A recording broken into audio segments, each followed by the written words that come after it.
Apolune 2 is not an easy game to approach due to its initially confusing gameplay moments and generally baffling presentation, and you aren't quite sure if you're even actually controlling anything. The answer is yes, you are, but it takes a while for things to happen, and then the gameplay itself is deliberate about putting roadblocks in your way.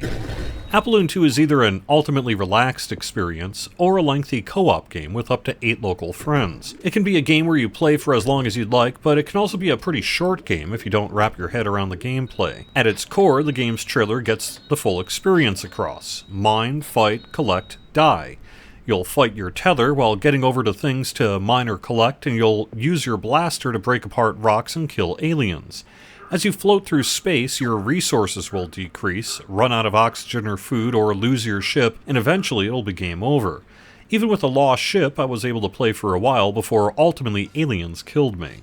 For the most part, though, you'll play Apolune 2 for as long as you want to and not die, and you can play for hours, slowly upgrading your abilities, acquiring better ways to gather and convert resources, and generally get more powerful and survivable. There are threats from aliens and rocks, and the difficulty does ramp up, but after several hours of gameplay, I never encountered much of a risk. You'll run into times where you are mostly just waiting, but I spent much of my time slowly working my way toward the region where the upgrade ship would arrive at regular intervals. I'd frequently get flung around the map from asteroids, and I'd frequently fight the controls to get where I wanted to go. All of it sounds stressful and not particularly fun, but it's far more engaging than you might expect.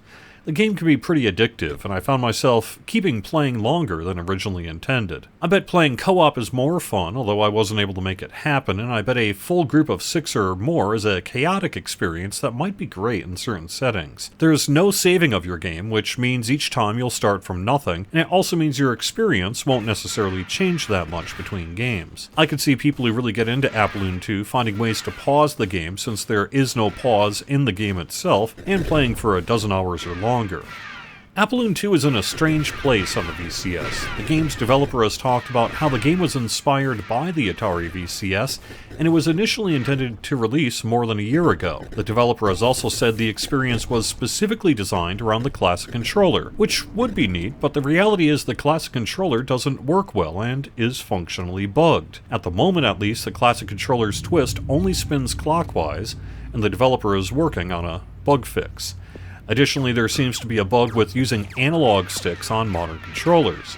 Using the VCS modern controller with the D-pad is the best experience.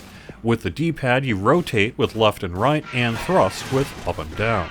Even if the VCS-specific experience doesn't match its hype, the game is unique on the VCS, and I haven't personally played a game quite like it before. The game itself is somewhat baffling in tone and presentation, although watching the developer's videos and reading his press release offers insight into the humor and lo-fi intention behind its creation. I'll link to him in the video description. The game is fundamentally meant to be a group experience, but single players can play the game just fine. If nothing else, Apolune 2 succeeds in being one of the strangest games I've played in years.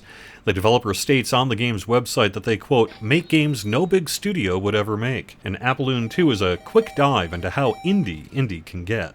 Thanks for watching. I'll have more videos in the coming weeks, including Yars Recharge, some MS-DOS games, and more. Liking helps spread the word about the channel, and subscribing gets these videos in your feed. Have fun!